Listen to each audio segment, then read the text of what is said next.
ఆంధ్రప్రదేశ్ చరిత్రలోనే కాదు, భారతదేశ చరిత్రలో కూడా తొలి ఏడాదే ఏ పార్టీ ప్రభుత్వాన్ని ఏర్పాటు చేసినా ఇచ్చిన హామీలని నెరవేర్చిన పరిస్థితి లేదు. ఒక్క చంద్రబాబు నాయుడు గారి కూటమి ప్రభుత్వం తప్ప. గతంలో ఎన్నడూ ఏ ప్రభుత్వం మేనిఫెస్టోని తొలి ఏడాదిలో అమలు చేసిన పరిస్థితి లేదు. చంద్రబాబు నాయుడు గారు ఇచ్చిన హామీల్లో 85% పైగా అమలు చేస్తే, జగన్మోహన్ రెడ్డి ఇచ్చిన హామీలు నవరత్నాలంటూ నవమోసాలు చేశాడు. 85% పైగా అమలు చేయకుండా ప్రజలకు వెన్నుపోటు పొడిచాడు, ప్రజలను మోసం చేశాడు. చంద్రబాబు నాయుడు గారు ముఖ్యమంత్రి అయిన తర్వాత 3,000 నుంచి 4,000 రూపాయలకి పెన్షన్ పెంపుదల ఏప్రిల్ 2024 నుండి అమలు. దివ్యాంగులకు 3,000 నుంచి 6,000 రూపాయలు చేశారు. కిడ్నీ, తలసేమియా లాంటి వ్యాధిగ్రస్తులకు 5,000 రూపాయల నుంచి 10,000 రూపాయలు చేశారు. పూర్తి వైకల్యం కలిగి మంతాన పడ్డ వారికి 5,000 నుంచి 15,000 రూపాయలు చేసి పెన్షన్ ఇస్తుంది ప్రభుత్వం. 100% హామీ అమలు. బకాయిలతో కలిపి మొదటి నెల 7,000 రూపాయలు పెన్షన్ అందించింది కూటమి ప్రభుత్వం. ఏడాదికి 34,000 రూపాయలు ఇస్తుంది. 5 ఏళ్లలో 1,70,000 కోట్ల రూపాయలు కేవలం పెన్షన్ల కార్యక్రమానికి ఖర్చు పెడుతుంది కూటమి ప్రభుత్వం. జగన్మోహన్ రెడ్డి బటన్ నొక్కానని పెన్షన్లకి ఇతర సంక్షేమ కార్యక్రమాలు ఖర్చు పెట్టింది కేవలం 84,000 కోట్ల రూపాయలు మాత్రమే. 5 ఏళ్లలో జగన్మోహన్ రెడ్డి ఖర్చు పెట్టింది కేవలం 84,000 కోట్ల రూపాయలు మాత్రమే. అదే వాళ్ళ కూటమి ప్రభుత్వం 1,70,000 కోట్ల రూపాయలు ఖర్చు చేస్తా ఉంది. స్కూళ్ళకి వెళ్లే ప్రతి విద్యార్థికి 15,000 రూపాయలు ఇచ్చింది కూటమి ప్రభుత్వం. ఇంట్లో ఎంతమంది పిల్లలు ఉంటే అంతమందికి 15,000 చొప్పున ఇస్తా ఉంది. 6 పిల్లలు ఉన్నా ఇచ్చింది, 10 మంది పిల్లలు ఉన్నా ఇచ్చింది, 2 పిల్లలు ఉన్నా ఇచ్చింది. అదే జగన్మోహన్ రెడ్డి ఎంతమంది ఉంటే అంతమంది పిల్లలకి ఇస్తానని చెప్పి అందరికి ఎగ్గొట్టి ఒక్క పిల్లవాడికి మాత్రమే ఇచ్చాడు. అది కూడా పాఠశాల విలీనం పేరుతో ఆ విద్యార్థులను ఇబ్బంది పెడితే సుమారుగా 12 లక్షల డ్రాప్అవుట్స్ ఉన్నాయి. ప్రభుత్వ పాఠశాలల నుంచి చదువులు మానేసిన విద్యార్థుల సంఖ్య 12 లక్షల పైనే. జగన్మోహన్ రెడ్డి పరిపాలనలో కూటమి ప్రభుత్వం వచ్చిన తర్వాత 67,50,000 మంది పిల్లలకి తల్లికి వందనం అందజేసింది కూటమి ప్రభుత్వం. ఆ కార్యక్రమానికి 10,000 కోట్ల రూపాయలు ఖర్చు పెట్టింది. జగన్మోహన్ రెడ్డి పరిపాలనలో 40 లక్షల మందికి మాత్రమే ఇచ్చింది. అమ్మఒడి అని చెప్పి 40 లక్షల మందికి ఇచ్చి నాన్నబొడ్డి కింద లాగేసుకున్నాడు జగన్మోహన్ రెడ్డి. ఇవాళ కూటమి ప్రభుత్వం వచ్చిన తర్వాత తల్లికి వందనం పేరిట 5 ఏళ్లకు గాను 40,000 కోట్ల రూపాయలు ఖర్చు చేస్తా ఉంది. దీపం 2 ద్వారా ప్రతి ఇంటికి ఏడాదికి 3 ఉచిత గ్యాస్ సిలిండర్లు ఇస్తా ఉంది. ఇప్పటికే 2 కోట్ల గ్యాస్ సిలిండర్ పైగా సరఫరా చేసింది ప్రభుత్వం. ఉచిత గ్యాస్ సిలిండర్ కోసం ఈ 5 ఏళ్లలో 12,000 కోట్ల రూపాయలు ఖర్చు పెడతా ఉంది కూటమి ప్రభుత్వం. జగన్మోహన్ రెడ్డి పరిపాలనలో గ్యాస్ సిలిండర్లు ఇవ్వకపోగా ఆ స్కీమ్ని నాశనం చేసి గ్యాస్ సిలిండర్ల రేట్లు విపరీతంగా పెంచాడు. అలాంటి జగన్మోహన్ రెడ్డి ఉచిత గ్యాస్ సిలిండర్ మీద కూడా మాట్లాడుతున్నాడు. ఆ వైఎస్ఆర్ కాంగ్రెస్ పార్టీ సన్నాసులు వాళ్ళు ఇవ్వకపోగా వాళ్ళ కూటమి ప్రభుత్వం ఉచితంగా 3 గ్యాస్ సిలిండర్లు ఇస్తా ఉంటే ఆ పథకం మీద కూడా పడి ఏడుస్తున్నారు. తీసుకునే లబ్ధిదారులు అడిగితే చెప్తారు సమాధానం, చెప్పులతో, మాటలతో కాదు. ఆ సన్నాసులకి చెప్పులతో సమాధానం చెప్తారు. ఇక యువగళం పాదయాత్ర సందర్భంగా నారా లోకేష్ గారు మా ప్రభుత్వం వచ్చిన తర్వాత 20 లక్షల ఉద్యోగాలు కల్పిస్తామంటే హామీ ఇచ్చారు. ఆయన ఇచ్చిన హామీలో భాగంగా ఈ 14 మాసాల్లో వచ్చిన కంపెనీల పరిస్థితి చూసాం. 10,50,000 కోట్ల రూపాయల పెట్టుబడులు కొన్ని గ్రౌండ్ అవుతా ఉన్నాయి, కొన్ని గ్రౌండ్ కాబోతున్నాయి. ఐటీ పరిశ్రమలు, విద్యుత్ పరిశ్రమలు, అనేక ఇండస్ట్రీస్ తీసుకొచ్చి సుమారుగా 9 లక్షల ఉద్యోగాలు కల్పించబోతున్నారు నారా లోకేష్. పారదర్శకంగా డిఎస్సి పరీక్షలు నిర్వహించి 16,347 ఉపాధ్యాయ పోస్టులు నియమించబోతున్నారు అతి త్వరలో. గతంలో కూడా జగన్మోహన్ రెడ్డి 6,000 డిఎస్సి పోస్టులు అంటూ ఆర్పాటు ప్రచారాలు చేసి తన వక్రాక్షి మీడియాకి యాడ్ల రూపంలో దోచిపెట్టుకున్నాడు తప్ప ఒక్క ఉపాధ్యాయులు నియమించలా. ఆ ఉపాధ్యాయుల్ని ఆ బ్రాందీ షాపుల దగ్గర హోంగార్డుల కంటే దారుణంగా వాడుకుని వాళ్ళని ఎలా అవమానించాడో కూడా చూసాం మనం. పోలీస్ డిపార్ట్మెంట్లో 6,100 పోలీస్ ఉద్యోగ నియామకాలు జరిగినాయి. ఇవాళ కూటమి ప్రభుత్వం ఉచిత ఇసుక ఇవ్వడం వల్ల 40 లక్షల మంది భవన నిర్మాణ రంగ కార్మికులు ఉపాధి పొందుతున్నారు. హాయిగా పనులు చేసుకుంటున్నారు వాళ్ళు. గత 5 ఏళ్లలో ఇసుకను అక్రమంగా పొరుగు రాష్ట్రాలు తరలించుకుని వేల కోట్లు జగన్మోహన్ రెడ్డి సంపాదించుకుని భవన నిర్మాణ రంగాన్ని కుదేలం చేసి ఆ నిర్మాణ రంగ కార్మికులను నాశనం చేసి వదిలిపెడితే, నేడు కూటమి ప్రభుత్వం వచ్చిన తర్వాత ఉచిత ఇసుక ఇచ్చి ఆ భవన నిర్మాణ రంగ కార్మికులను ఆదుకున్న తీరు చూస్తున్నాం. వేదం అభ్యసించే యువతకి 3,000 రూపాయలు నిరుద్యోగ భృతి ఇస్తున్నారు. ఇప్పుడు కూటమి ప్రభుత్వం చేపట్టిన డిఎస్సి ఉపాధ్యాయ నియామకాల కోసం 5,000 కోట్ల రూపాయలు ఖర్చు పెడుతుంది కూటమి ప్రభుత్వం. అన్నదాత సుఖీభావ కింద ప్రతి రైతుకి ఏటా 20,000 రూపాయలు ఇస్తామని చెప్పి వాగ్దానం చేశారు. తొలి విడతగా 7,000 రూపాయలు మొన్న అందజేయడం కూడా జరిగింది.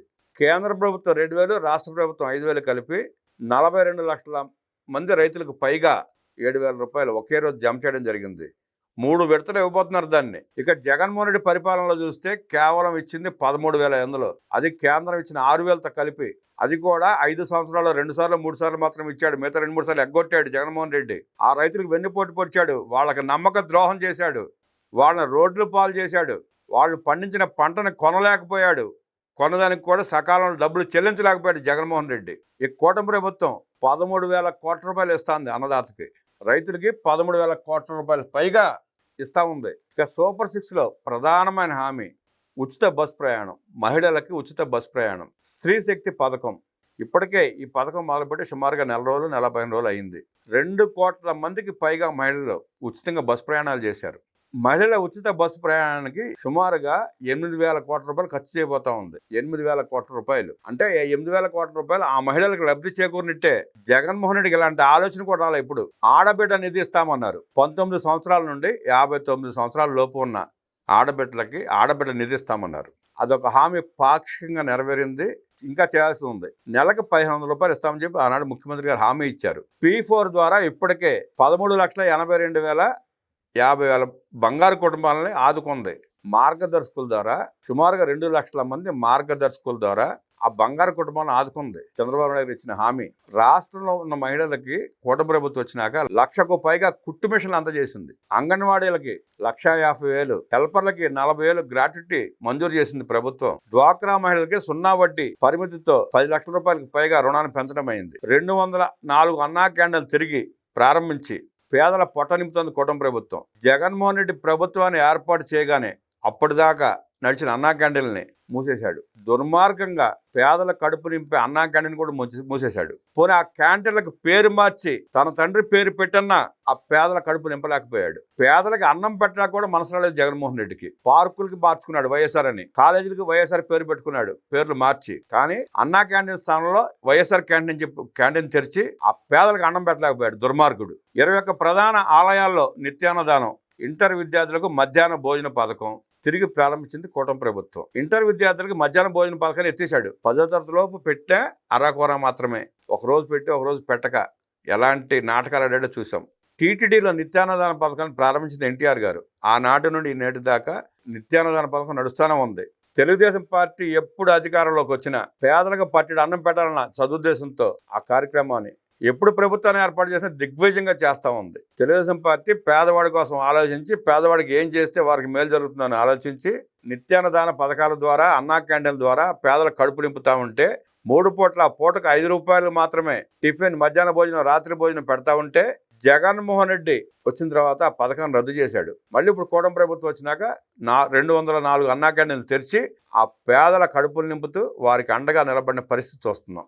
ఇక మద్యం, జగన్మోహన్ రెడ్డి 5 ఏళ్ల పాలనలో ఆ లిక్కర్ స్కామ్ చేయడం కోసం ఎలాంటి మద్యాన్ని సరఫరా చేసి ఆ పేదల బతుకుని ఎలా నాశనం చేశాడో చూసాం. 1,000 కోట్లు సంపాదించుకున్నాడు. ఆ పేదవాళ్ళ రక్తం తాగి 1,000 కోట్ల రూపాయలు సంపాదించుకున్నాడు. 1,50,000 మందిని లేచి తిరగడానికి కూడా పనికి రాకుండా చేసి మంచాలకు పరిమితం చేశాడు. 1,00,000 కోట్లు దోచుకున్నాడు. ఇవాళ కూటమి ప్రభుత్వం వచ్చిన తర్వాత ఆ మద్యం రేట్లు తగ్గించి జగన్ రెడ్డి విషపూరితమైన మద్యాన్ని అమ్మితే నేటి ప్రభుత్వం నాణ్యమైన మద్యాన్ని సరఫరా చేస్తూ ఉంది. నాణ్యమైన మద్యాన్ని మాత్రమే సరఫరా చేస్తూ ఉంది. ఆ లిక్కర్ స్కామ్ వల్ల 35 లక్షల మంది ఆరోగ్యాలు సర్వనాశనం అయిపోయినాయి. 1,50,000 మంది మంచాన పడితే 35 లక్షల మంది హలో లక్షణ అంటూ హాస్పిటల్ చుట్టూ తిరుగుతూ బ్రతికిడుస్తున్న పరిస్థితి. దీపావళికి 3 లక్షల గృహాలు లబ్ధిదారులకు అందజేసే కార్యక్రమం చేపట్టింది కూటమి ప్రభుత్వం. సంక్రాంతికి మరో 2 లక్షల గృహాలు ఇవ్వబోతా ఉంది. అంటే జనవరి లోపు కూటమి ప్రభుత్వం 5 లక్షల గృహాలని ఆ పేదలకు అందివ్వబోతా ఉంది. ఈ 5 ఏళ్ల కాలంలో 10 లక్షల గృహాలను ఇవ్వబోతా ఉంది. ఇక జగన్మోహన్ రెడ్డి 5 ఏళ్ల కాలంలో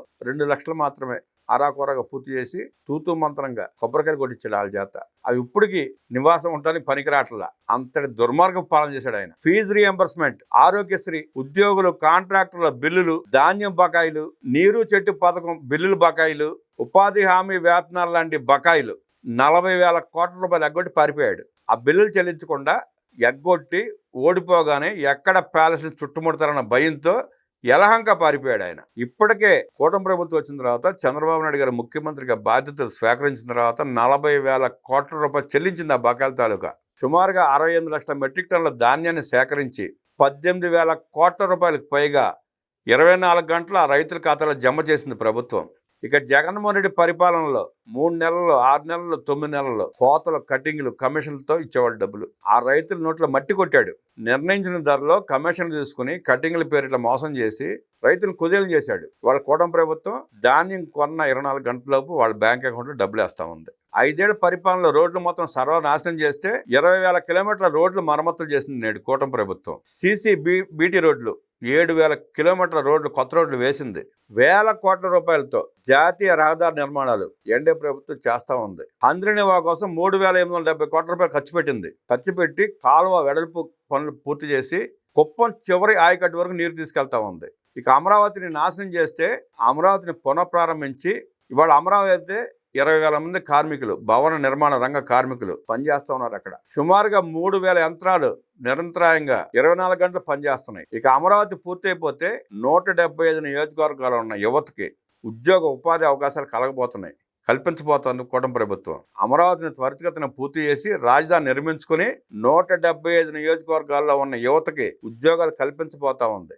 ఇలా చంద్రబాబు నాయుడు గారు ముఖ్యమంత్రిగా ప్రమాణ స్వీకారం చేసిన తర్వాత సంక్షేమం, అభివృద్ధి, పరిశ్రమలు, ఐటీ కంపెనీలు, క్వాంటమ్ వ్యాలీ, యూనివర్సిటీ లాంటి అద్భుతమైన ప్రాజెక్టులు తీసుకొచ్చి రాష్ట్రాన్ని ఎలా బాగు చేస్తున్నారో చూస్తున్నాం. జగన్మోహన్ రెడ్డి 5 ఏళ్ల పాలనలో దోపిడీ, దొంగతనాలు, దోచుకోవడాలు, అక్రమాలు, భూ కబ్జాలు, ఇసుకలో అక్రమం, మద్యం స్కాము, భూ దోపిడీకి కాదేది అనర్హమన్నట్టు దోచేశాడు జగన్మోహన్ రెడ్డి. ఇవాళ అలాంటి జగన్మోహన్ రెడ్డి రాష్ట్రాన్ని వదిలిపెట్టి యలంక పారిపోయి ఆ ప్యాలెస్లో అండర్ గ్రౌండ్లో ఉండి ట్వీట్లు వేస్తూ ఉంటాడు. అప్పుడొకటి ప్రజలు నన్ను మర్చిపోతారేమన్న భయంతో ఆ ప్యాలెస్ దాటి మాత్రం బయటికి రాడు.